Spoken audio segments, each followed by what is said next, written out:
କଣାସରେ ହଇଜା ବ୍ୟାପିବାର ମୁଖ୍ୟ କାରଣ ହେଉଛି ନଦୀ ଜଳ। ଏଠି କଣାସବାସୀଙ୍କର ଏକମାତ୍ର ଭରସା ହେଉଛି ନଦୀ ଜଳ ବା ପ୍ରାକୃତିକ ଜଳ। ସେ ପ୍ରାକୃତିକ ଜଳ ଆଜି ସମ୍ପୂର୍ଣ୍ଣ ଭାବରେ ଦୂଷିତ ହୋଇଛି। ଦୁଇଟି କାରଣରୁ ସେ ଜଳ ଆଜି ନଷ୍ଟ ହୋଇଛି। ଗୋଟିଏ ହେଉଛି ଭୁବନେଶ୍ୱର ସହରରେ ରହୁଥିବା 15 ଲକ୍ଷ ଲୋକଙ୍କର ନାଳ ନର୍ଦ୍ଦମାର ପାଣି ସମ୍ପୂର୍ଣ୍ଣ ରୂପେ ଆସି ଏହି ଦୟା ନଦୀରେ ଗଙ୍ଗା ନାଳ ମାଧ୍ୟମରେ ପ୍ରବେଶ କରୁଛି।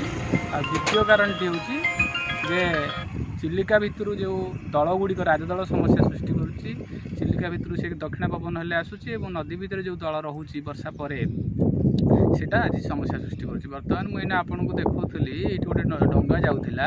ସେ ଡଙ୍ଗା ଅତିକ୍ରମ କରିବା ପାଇଁକା ସେ ନଦୀ ଭିତରେ ଏତେ ପରିମାଣରେ ଦଳ ଜାମ୍ ହେଇଛି, ସିଆଡ଼େ ଆପଣମାନେ ଦେଖେଇ ପାରିବେ, ଭିଜୁଆଲ୍ ନେଇପାରିବେ ଯେ ଗୋଟେ ଡଙ୍ଗାକୁ ଅତି କମରେ 1 ମିଟର କ୍ରସ୍ କରିବା ପାଇଁକା ତାକୁ 5 ମିନିଟ୍ ଲାଗିଯାଉଛି।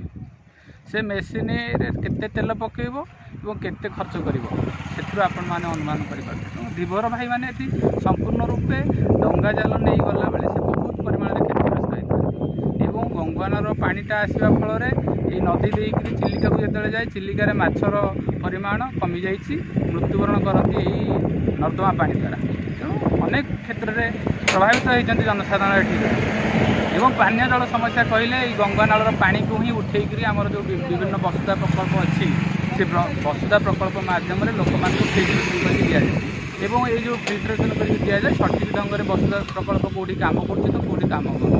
ତେଣୁ ତାକୁ ପ୍ରଶାସନିକ କ୍ଷେତ୍ରରେ ଅବହେଳା ଯେଉଁଠି ରହୁଛି ସେଠି ନିଶ୍ଚିତ ଭାବରେ ବସୁଧା ପ୍ରକଳ୍ପ ଠିକ୍ ଭାବରେ କାମ କରୁନାହିଁ, ଯାହାଫଳରେ କି ଲୋକମାନେ ଡାଇରିଆର ସମ୍ମୁଖୀନ ହେଉଛନ୍ତି। ତେଣୁ ତାଙ୍କ ପାଖରେ ସଠିକ୍ ଢଙ୍ଗରେ ଯେହେତୁ ପିଇବା ପାଣି ପହଞ୍ଚି ପାରୁନାହିଁ, ତେଣୁ ସେମାନେ ଡାଇରିଆର ସମ୍ମୁଖୀନ ହେଉଛନ୍ତି, ଲୋକଙ୍କର ମୃତ୍ୟୁବରଣ କରୁଛନ୍ତି, ଜୀବନ ସହିତ ଖେଳ ଖେଳୁଛନ୍ତି। ସରକାର ବର୍ତ୍ତମାନ ଏଠି ପୂର୍ବ ସରକାର ଥିଲେ 25 ବର୍ଷ ଭିତରେ ଏ ନଦୀଟାକୁ ସମ୍ପୂର୍ଣ୍ଣ ରୂପେ ଗୋଟେ ନର୍ଦ୍ଦମାରେ ପରିଣତ କରିଦେଇଗଲେ।